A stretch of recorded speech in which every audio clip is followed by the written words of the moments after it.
The president has said that no deal is better than a bad deal.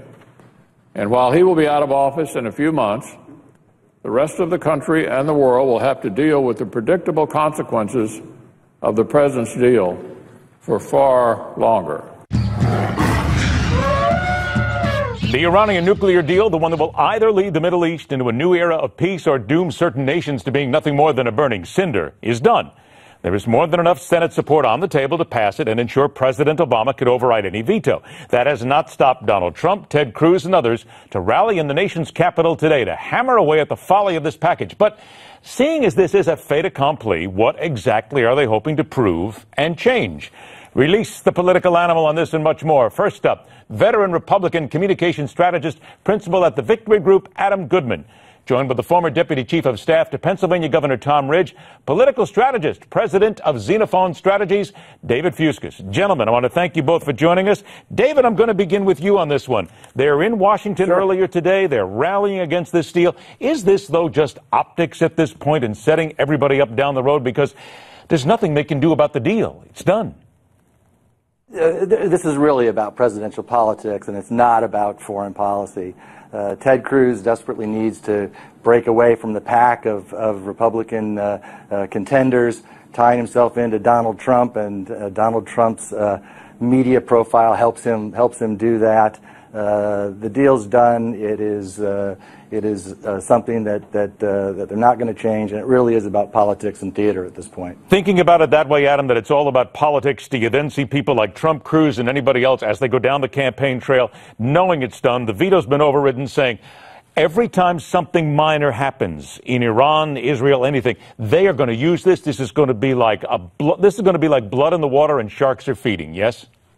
No question. I want to, first of all, disagree with what was just said. That's not about foreign policy. You know how immigration, the southern border, has become a metaphor for the failure of immigration policy? I think Iran has become the metaphor of that in foreign policy. And the problem that the reason that most people are feeling disconnected today is the fact they feel government's not listening. The American public, in poll after poll, is solidly against this Iran deal for a lot of cogent reasons.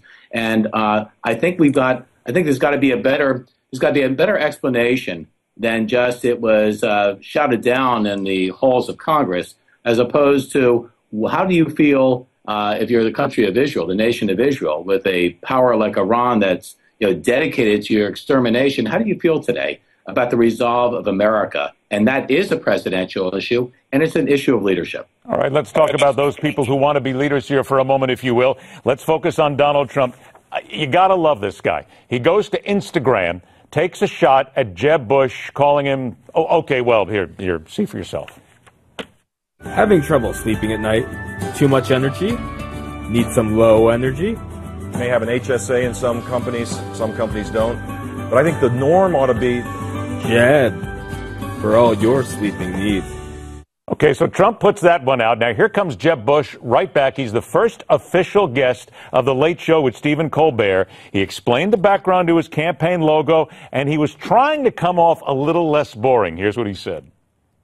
Your poster and your campaign poster is just Jeb with a J, E-B, and an exclamation mark. Yeah. Why the Jeb? Why? Because I've been using Jeb since 1994. Yes.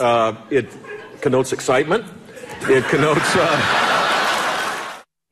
I got to tell you, there it is. He at least sounded excited. Adam, look, is it at least at this point he needed this? Jeb Bush needed this because he's got to break out of the mold, because no matter how you think it, Jeb does, to a lot of people, say boring. And Trump has upped the ante here. You've got to get out there, and a late-night audience was perfect for him, yes?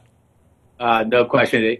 As much as I still feel that Jeb Bush could run this country and run it very well tonight. I come from Florida, so I'm a little bit more exposed to the kinds of things he actually did here. The reality is that he might be able to run the country tonight, but during the day, that media right now is being commanded by Donald Trump. And he's got to do something to even the score. He tried engagement.